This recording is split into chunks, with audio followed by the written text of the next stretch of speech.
کے کسی ملک کے ایک چھوٹے سے گاؤں میں ایک کسان رہتا تھا۔ وہ بہت محنتی اور ایماندار تھا۔ سارا دن کھیت میں کام کرتا تھا، شام کو گھر آتا تھا، بیوی کے ساتھ کھانا کھاتا اور پھر دونوں ادھر ادھر کی باتیں کر کے خاموش اور اداس سے سو رہتے۔ بیچاروں کے کوئی اولاد نہ تھی، اس کی وجہ سے دونوں ہر وقت افسردہ رہتے۔ ایک دن کا ذکر ہے کہ ایک کسان کی بیوی اپنے گھر کے صحن میں بیٹھی رو رہی تھی کہ اتفاق سے وہاں سے پریوں کی ملکہ کا گزر ہوا۔ وہ دنیا کی سیر کر کے واپس پرستان جا رہی تھی۔ ملکہ کو کسان کی بیوی پر بہت ترس آیا۔ وہ نیچے اتری۔ کسان کی بیوی اپنے ساتھ پری کو دیکھ کر پہلے تو ڈری، مگر جب پری نے تسلی دی اور رونے کا سبب پوچھا تو کسان کی بیوی کو کچھ تسلی ہوئی۔ اس نے اپنا سارا حال پری کو سنایا۔ پری یہ سن کر مسکرائی۔ اس نے اپنے گلے کا ہار اتارا اور اس میں سے ایک قیمتی موتی نکال کر کسان کی بیوی کو دیتے ہوئے کہا، اس موتی کو دھاگا میں پرو کر اپنے گلے میں ڈالو، 40 دن تک پہنے رہنا، اس کے بعد خدا کا کرشمہ دیکھنا۔ اس موتی میں ایک صفت یہ بھی ہے کہ اگر اسے کسی اندھے اور نابینا انسان کی آنکھوں میں چھو گی تو وہ ٹھیک ہو جائے گا، لیکن دیکھو 40 دن سے پہلے اس موتی کو اس کام کے لیے استعمال نہ کرنا۔ اگر تم میری نصیحت پر عمل کیا تو انشاءاللہ ایک چاند سا بیٹا تمہارے گھر کی رونق بڑھائے گا۔ کسان کی بیوی یہ خوشی بڑی خبر سن کر بہت خوش ہوئی، پری کا شکریہ ادا کیا۔ پری اپنا اڑن قلین پر بیٹھ کر چلی گئی۔ اتنے میں کسان بھی آ پہنچا۔ کسان کھانے کے بعد کسان کی بیوی نے اسے تمام قصہ سنایا۔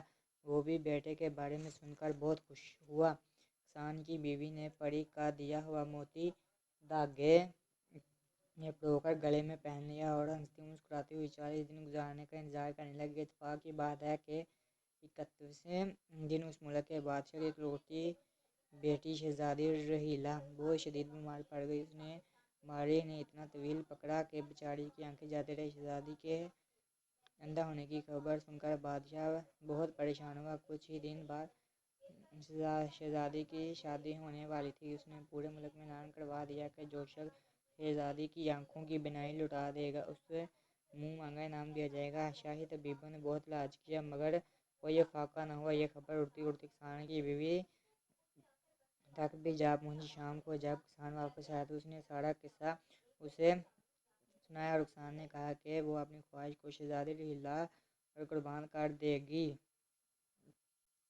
یعنی وہ آج ہی شاہی محل میں جا کر شہزادی کی آنکھیں موتی سے چھو کر ٹھیک کر دے گی، خواہ وہ اولاد کی نعمت سے محروم رہے۔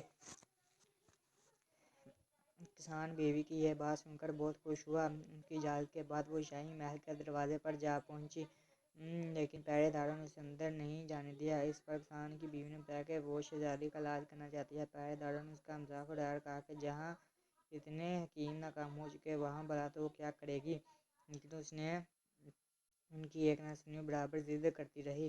آخر انہوں نے بادشاہ کو اس عورت کے متعلق اطلاع دی۔ بادشاہ نے اسے اندر بلوا لیا۔ کسان کی بیوی سیدھی شہزادی رحیلہ کے کمرے میں پہنچی اور گلے سے موتی اتار کر اس کی آنکھوں سے لگا دیا۔ دوسرے ہی لمحے شہزادی کی آنکھیں ٹھیک ہو گئی۔ بادشاہ بہت خوش ہوا۔ اس نے اسے بہت سا انعام دینا چاہا مگر اس نے انکار کر دیا اور چپ چاپ گھر کی طرف چل دی۔ وہ خوش بھی تھی اور اداس بھی، خوش اس لیے کہ اس نے شہزادی کو دوبارہ بینائی دی تھی اور اداس اس لیے کہ اس کی اولاد کی تمنا اب کبھی پوری نہ ہو سکے گی۔ اسی طرح سوچتے سوچتے اس نے سفر طے کر لیا اور گھر پہنچی۔ شام ہونے کو تھی۔ اس نے کھانا پکایا اور اداس بیٹھی کسان کا انتظار کرنے لگی۔ اتنے میں اتفاق سے رحم دل پری پھر ادھر سے گزری۔ اسے تمام حالات کا علم ہو چکا تھا۔ وہ کسان کی بیوی کے پاس آئی۔ سچی بات تو یہ تھی کہ وہ اس کی قربانی سے بہت خوش تھی۔ اس نے ایک بار پھر اپنے گلے کی مالا اتاری اور اس میں سے ایک موتی دیتے ہوئے کہا، اس موتی کو لڑکی کی پیدائش کے بعد اس کے گلے میں پہنا دینا اور اس کو خوب فرد کرنا۔ یاد رہو کہ اگر 16 سال سے پہلے کسی نے تمہارے بیٹے کے گلے سے یہ موتی اتار لیا تو تمہارا بیٹا کالے جادوگر کے موتی محل میں تمام عمر قیدی بن کر رہے گا۔ اس قید میں سے وہ اس صورت میں نجات حاصل کر سکے گا کہ پہاڑی کوے کو جس میں جادوگر کی جان ہے مار ڈالا جائے۔ ان باتوں کے بعد پری نے اجازت چاہی اور کسان کی بیوی پھر تنہا رہ گئی۔ دن گزرتے رہے۔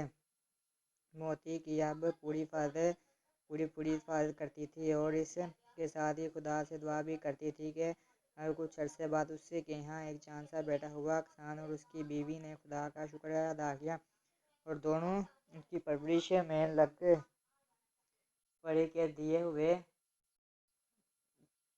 موتی کے باعث آج انہیں بیٹے کی شکل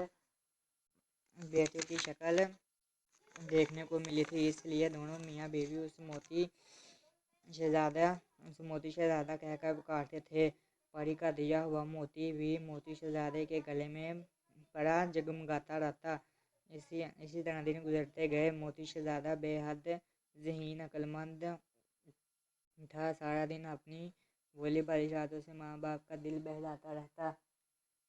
آخر ایک دن اتفاق ایسا ہوا کہ ایک بکارن اس کے گھر آئی۔ اس کی نظر شہزادے کے گلے پڑے قیمتی موتی پر پڑی۔ وہ موقع کی طاق میں بیٹھ گئی۔ کسان کی بیوی جیسے ہی کسی کام سے دوسرے کمرے میں گئی، بکارن نے موتی شہزادے کے گلے سے اتار لیا اور چپ چاپ وہاں چل دی۔ شام کو کسان کی بیوی جب اپنے بیٹے کو سلانے لگی تو موتی کو گلے میں نہ پا کر اس کا کلیجہ دھک سے رہ گیا۔ وہ سوچنے لگی، خدا خیر کرے، جانے اب کیا ہوگا، کیا پری کا قول پورا ہوگا؟ پھر خود ہی بڑی، نہیں، میں اپنے شہزادے کو جدا نہیں کر سکتی، میں موتی ضرور تلاش کروں گی۔